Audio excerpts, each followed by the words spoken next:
ওয়েদারটা কত সুন্দর তাই না? দুদিন ধরে এরকমই হচ্ছে, একটু মেঘলা একটু রোদ্দুর, কিন্তু আকাশটা দেখতে ভারী সুন্দর লাগছে। সকালে রান্না খাওয়া সবকিছু হয়ে গেছে, ছেলেকে ঘুম পাড়িয়ে দিয়েছি, বাইরের কাজও সারা হয়ে গেছে। ওর বাবা আজকেও মাংস নিয়ে এসেছে, টানা 4-5 দিন ধরে শুধু মাংসই খাওয়া হচ্ছে, খাসির মাংস, পোলট্রির মাংস। আজকে আবার দেখছি লড়াইয়ের মোরগের মানে দেশি মোরগের মাংস নিয়ে এসেছে। সবসময় না এইটাই করে, যখনই কিছু টাকা ওর বাবার হাতে থাকে না, তখনই কি করে খরচা করতে হবে সেই ধান্দায় থাকে। দেখেছো, কুলেখাড়ার শাক থাকতেও আবার 2-আটি কুলেখাড়ার শাক নিয়ে এসছে।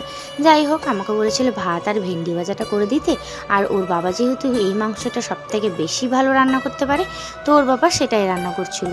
আর ছেলের জন্য আইসক্রিম নিয়ে এসেছিল, ছেলে খেতে খুবই ভালোবাসে, ওকে সেটাই খাওয়াচ্ছিলাম, আর ওর বাবা টুকটুক করে রান্নাটা সেরে নিচ্ছিল। এদিকে দেখছি কলা তো আগে থেকেই রয়েছে, তারপরও আর এক ছড়া কলা নিয়ে এসছে। ওই যে বললাম না, ওর বাবার কাছে টাকা থাকলে দেখবে না কি আছে না আছে, ডবল করে সব নিয়ে চলে আসবে। তারপর দেখছি প্রায় ওর বাবার মাংস কষানো হয়ে এসেছে। কষানো মানেই এবার খেতেই হবে, আমাদের মাংস খাওয়া মানে কষানো থেকে শুরু, তারপরে ঝোলে গিয়ে ভাতের সাথে শেষ। এই যে ছেলে একটুখানি খাবে বলে বায়না করছিল, কিন্তু ঝাল হয়েছিল, তবু ওর মুখে দিলাম, এমন ঝাল লেগেছে আর কিন্তু দ্বিতীয়বার ঘুরে আসিনি।